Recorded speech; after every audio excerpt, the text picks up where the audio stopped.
You get a JPEG for $100. Each physical trading card has an authentic piece of my suit that I wore for the presidential debate, and people are calling it the knockout suit. I don't know about that, but that's what they're calling it. So we'll cut up the knockout suit, and you're going to get a piece of it, and we'll be randomly autographing 5 of them. How cool is that, dude? What does that even mean? They're cutting up the knockout suit, and they're going to put it in the physical cards that you get one of if you order 15 digital cards. So yeah, you can like sniff them. A true collector's item. This is something to give your family, your kids, your grandchildren. Number 2 is to purchase 75 of my Trump digital trading cards, and you will also be invited to join me for a gala dinner at my beautiful country club in Jupiter, Florida. We really have tremendous dinners with my... I really like how even for like a low budget sitcom or reality show, they would have a helicopter or drone camera flyby of the resort. But because this is all the most low-grade grifter shit imaginable, they literally just took a JPEG and added the like action lines. Country club in Jupiter, Florida. We really have tremendous dinners with my collectors. Have a lot of fun together. We're gonna have a good time.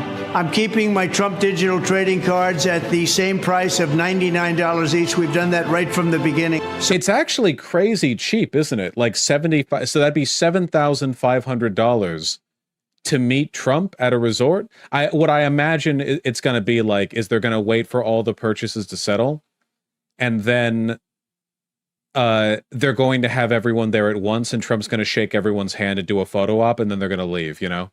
So go to collecttrumpcards.com. It's really easy to buy. You just need an email address and a credit card or crypto. You know, they call me the crypto president. I don't know if that's true or not, but a lot of people are saying that. So don't miss out. Go to collecttrumpcards.com. Go right now and collect your piece of American history. Let's have fun together and enjoy my Trump cards. We're going to have a lot of fun. We'll be talking about it for a long time. Why would a billionaire need to do this? Good question. Good question. NFT Int LLC is not owned, managed, or controlled by Donald J. Trump, the Trump Organization, CIC Digital LLC, or any of the respective principals or affiliates. NFT INT LLC and 45 Footwear. Oh, these are the same people who made the gold Trump shoes? Because they're talking... Yeah, it's the sneakers people. It's the same people. These guys are great. These guys are fantastic.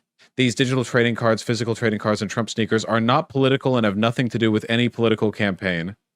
Trading cards shown are examples for illustrative purposes only. The actual trading card may vary from the images depicted. Thank you very much. Have a good time. Let the fight begin. You tell me this isn't even like gonna be real? It's not one of the cards? God, this looks terrible. Look at the like cutout on the face. Look at the cutout on the tie.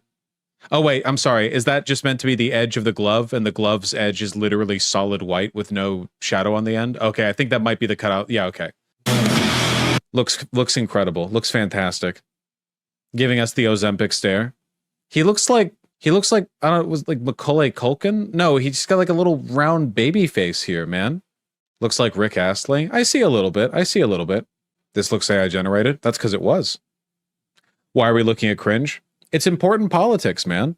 I think it's like, I don't know, kind of worthwhile to note sometimes that Kamala Harris and the DNC were able to get the license to play every song ever made at the DNC roll call, whereas Republicans had to have Kid Rock, the pedophile, play, and right after they had, what was the band that they played? And then immediately they threatened to sue for playing their music. Foo Fighters. That's right, the Foo Fighters, yeah. And they immediately threatened to sue and give the proceeds from the lawsuit to Kamala Harris's campaign. I think it's noteworthy that they often engage in like political and fundraising chicanery like this. I don't know. Wait, the Foo Fighters sued the RNC? No, it was at a Trump rally. They didn't play Foo Fighters at the RNC. Would have mildly improved the RNC. It's almost like Trump's grifting becomes notably more intense when he feels threatened. Well, there's no crossing the fundraising difference. I imagine Trump's getting a kickback from this, but it's mostly going to the grifter company, the 45 sneakers. You know, they're just getting like a portion of it, right? But Kamala Harris's fundraising is through the roof right now. The last number I saw touted was 540 million, and this is just the campaign. So this is small dollar donations. You know, the maximum is like 2,500 or whatever, not including the super PACs that you can donate an unlimited amount to. It's an insane amount, and this is just since Kamala Harris took over too. 3,400? Oh, they upped it. 2,500 small dollar in the context of like what super PACs get. Yeah, I mean that like. In the context of the money that's being thrown around here, yeah. She's fundraised an estimated $4 billion from all sources. Gosh diggity darn. The vast majority of that is grassroots, individual small dollar donations. In the context of what we're seeing right now, all donations directly to the DNC are individual small dollar donations. There's an individual contribution limit of a few thousand, which is like not a lot in the context of the United States presidential election.